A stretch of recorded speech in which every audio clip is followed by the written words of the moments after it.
जिस तकनीक की बात करने जा रहे हैं उससे लड़ाकू विमान तो क्या कोई भी विमान अदृश्य हो सकता है, लेकिन सिर्फ लड़ाकू विमान में इस तकनीकी को प्रयोग में लाने की इजाजत है, क्योंकि अदृश्य होकर वार करना जीत का दृश्य होने जैसा है।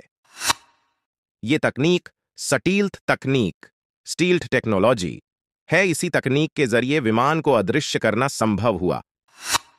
चलिए बताता हूं यह संभव कैसे हुआ और कैसे यह तकनीक काम करता है जो विमान को अदृश्य करता है। स्टील्थ तकनीक का मुख्य लक्ष्य ही यही था कि युद्ध के समय विमान को अदृश्य कैसे किया जाए। इस तकनीक के दो तरीके हैं जिससे अदृश्य होते हैं।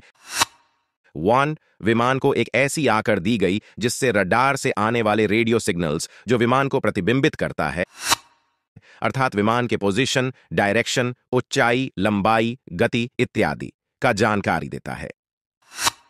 जब ये रेडियो सिग्नल्स विमान से स्ट्राइक करता है तो ये वापस उस रडार इंस्ट्रूमेंट में वापस न जाकर दिशाविहीन होकर इधर उधर रिफ्लेक्ट हो जाता है। सिग्नल के दिशाविहीन होने से विमान का कोई सूचना वापस नहीं मिल पाता है। स्टील्थ टेक्नोलॉजी में विमान को पूरी तरह से फ्लैट सतह और तेज धार वाला नोज में तैयार किया गया, बिल्कुल नीचे के इमेज के जैसा। 2. विमान को ऐसे मटेरियल से कवर कर देते हैं जो रेडियो सिग्नल्स को खुद में सोख लेता है। मतलब यह है कि जो सिग्नल रडार से भेजे जाएंगे वो वापस न आकर विलुप्त हो जाएगा। इस स्टील्थ तकनीक का बना लड़ाकू विमान F-117A, जो लॉकहीड मार्टिन अमेरिकन कंपनी द्वारा तैयार किया गया है।